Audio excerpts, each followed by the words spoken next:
couldn't even afford a real soccer ball, so I had to practice my footwork with a mango instead. The kids in my neighborhood stuffed old clothes and socks together, making a makeshift soccer ball. The narrow alleyways became our soccer field. I loved soccer more than anything in the world. One day, I climbed onto the roof and secretly listened to the radio broadcast of the World Cup final, but unfortunately, Brazil lost. The moment I heard the result, I couldn't hold back my tears. I promised my father that one day, I would help Brazil bring the World Cup trophy home. The next day, my friends and I joined a soccer match. We didn't even have soccer cleats, and our jerseys were made from old bedsheets. When the spectators saw the way we looked, they immediately started laughing at us. To defend our pride, we picked up some abandoned old shoes and put them on. But those shoes didn't fit us at all. We could barely move properly, and we even fell several times. By halftime, the other team had already scored 4 goals against us. They kept mocking us non-stop. I was furious, but when I turned around, I saw my father standing on the sidelines watching me. That helped me calm down. Then, I took off my shoes and stepped onto the field barefoot. I started using the Brazilian soccer style I was best at, the Ginga. With my feet, I controlled the ball effortlessly, dribbled past defender after defender, and finally,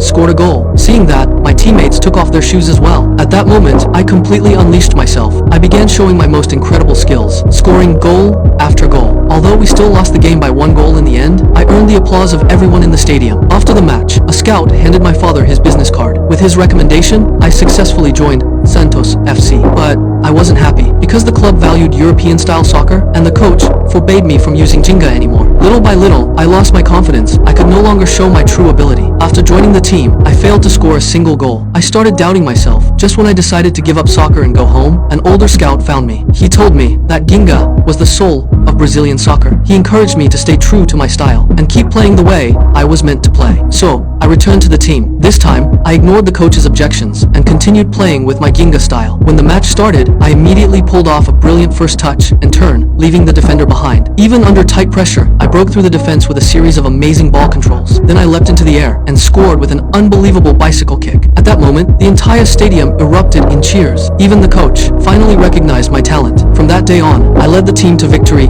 again and again, slowly becoming the heart of the squad. Later, I finally earned a spot on the Brazilian national team. But before one match, 3 starting players were injured one after another. With no other choice, the head coach put me into the starting lineup. It was my first time stepping onto the World Cup stage. Everyone laughed at me for being small and skinny, but my eyes were filled with determination. The moment the whistle blew, I immediately showed my incredible dribbling skills. I moved effortlessly past the defenders, then fired a stunning volley into the net. That goal instantly filled the entire team with confidence. I kept pushing forward on the attack and quickly scored again. Then, before the European team could reorganize their defense, I used a brilliant backheel move to break through once more. From that moment on, I finally unleashed the true football spirit that belonged to me.